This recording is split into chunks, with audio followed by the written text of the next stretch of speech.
காவிரி விவகாரத்தில் முதலமைச்சருக்கு திமுக தலைவர் மு.க.ஸ்டாலின் கேள்வி எழுப்பியுள்ளார். அனைத்து கட்சி கூட்டத்தை கூட்டுவது எப்போது? முடியுமா முடியாதா? தனி ஆவர்த்தனம் செய்ய நினைத்து தனிமைப்பட்டு நிற்கிறார் விஜய் என்று பல்வேறு குற்றச்சாட்டுகளையும் முன்வைத்திருக்கிறார். இது பற்றிய அண்மை செய்தியை பார்த்து வருகிறோம். கூடுதல் விவரங்களை செய்தியாளர் மாணிக்கத்திடம் கேட்கலாம். மாணிக்கம், இது தொடர்பாக மேலும் அவர் என்னென்ன விஷயங்களை கூறியிருக்கிறார்? விவரங்களை பதிவு பண்ணுங்க மாணிக்கம்.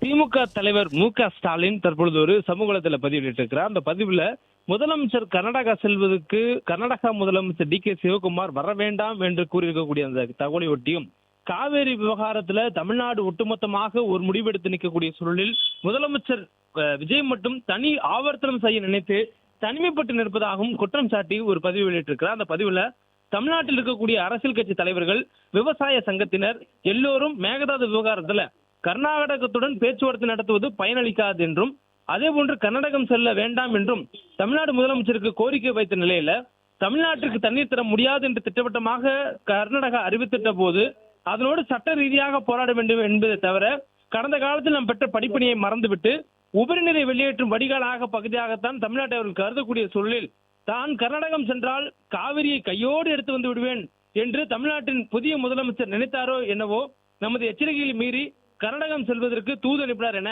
ஒரு குற்றச்சாட்டை முன்வைத்திருக்கிறார்.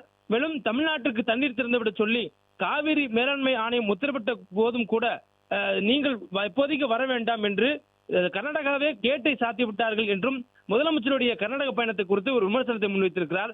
மேலும் இது போன்ற ஒரு சூழ்நிலைகள்ல முன்பே கணித்துதான் தமிழ்நாட்டில் உள்ள அனைவரும் எச்சரித்தோம் எனவும், இனியேனும் தமிழ்நாட்டில் உயிர் பிரச்சனையான காவிரி விவகாரத்தை முதலமைச்சர் விஜய் ஆலோசனைகளோடு அணுக வேண்டும் என திமுக தலைவர் மு.க.ஸ்டாலின் அறிவுறுத்தலையும் அதில் கொடுத்திருக்கிறார். மேலும் நமது முதலமைச்சரை வர வேண்டாம் என்று சொல்லிவிட்டு கர்நாடகாவில் ஆகஸ்ட் 2 அன்று அனைத்து கட்சி கூட்டத்திற்கு அம்மாநில முதலமைச்சர் டி.கே. சிவகுமார் அழைப்பு விடுத்திருக்கிறார்.